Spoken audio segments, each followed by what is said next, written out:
Elizabeth Hamilton. From my understanding, you and your husband own several house slaves? Yes, my husband and I bought the slaves about 6 years ago. Do you and your husband have any children? Yes, we have 5 children. Their ages ranging from 3 to 11. This is one of the reasons that we need slaves. How did the slaves help you when you had children? Well, the slaves help by cleaning and cooking and doing other jobs that were normally done by the wives. This leaves a lot more time to spend with my husband and children. Does you owning slaves contribute to your social status? Very much so. In my social group, if you do not own slaves, you are considered ranked lower than those who do. All my friends own slaves, and like me, are doing very well. Owning a slave keeps the image of an ideal housewife. So you're saying that being a slave owner raises your social status. Does being a slave owner also help replace the absent powers that you don't have? I, like many other women, do not have many rights. Owning slaves gives me something I can be in charge of. What is your final thought on slavery?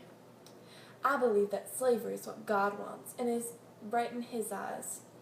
Slavery tremendously helps our family, and I detest the thought of it being outlawed. I'm so glad you were able to come to this interview. How are you? Quite fine myself, thank you for asking. So tell me what your usual days tend to look like. As soon as I wake up at sunrise, about 50 of the slaves and I go down to the cotton fields and begin our work. Some days, if the overseer is in a good mood, we'll get a meal for the day. How are you and the other slaves looked at by owners? It's not usual that we see the owners. Often they sit in their lavish homes, not having a care in the world. We slaves are just another tool to make them look better. Have you ever thought about possibly escaping or running away to the Union? Of course, every slave has considered that, but I have faith that this war will be won. What are you looking forward to the most when you gain your freedom? Well, I'm looking forward to being able to call myself a citizen of the United States. Very inspiring. Thank you, sir, for your time. Thank you for taking the time to meet with us, President Lincoln. You are welcome. I am glad to be here. So tell me, sir, what has truly sparked your passion in this war in terms of protecting the people of the Union?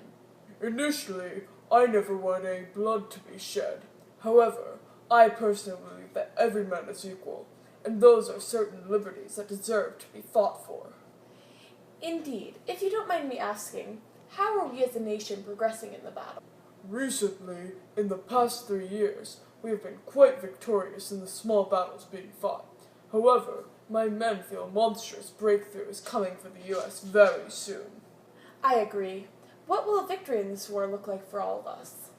A victory, in my eyes, is one nation that is united with an equal mindset, where every man, regardless of color, can call themselves a proud citizen. And that I do pray we will achieve.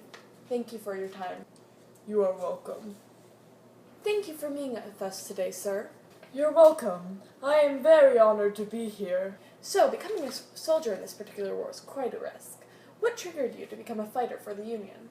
The patriotism of this country has inspired me to fight for such a strong nation. We have such a tremendous leader who truly cares about our individual rights. Certainly we do. What was your first battle like for you? Were you scared or nervous? Honestly, I was. It was about 3 years ago at the Battle of Fort Sumter that really began this war. I'm quite blessed to still be alive after all this time. Surely you are. How do you feel about such a difficult journey through this war, including numerous diseases being spread, surprise attacks, and losing dear friends? Well, that's just the price you pay for fighting a war. Last year I lost my childhood friend due to one of the surprise attacks on our camp, but he died fighting as a good man, as I hope to one day as well. Truly inspiring. Have the best of luck, sir. It was an honor.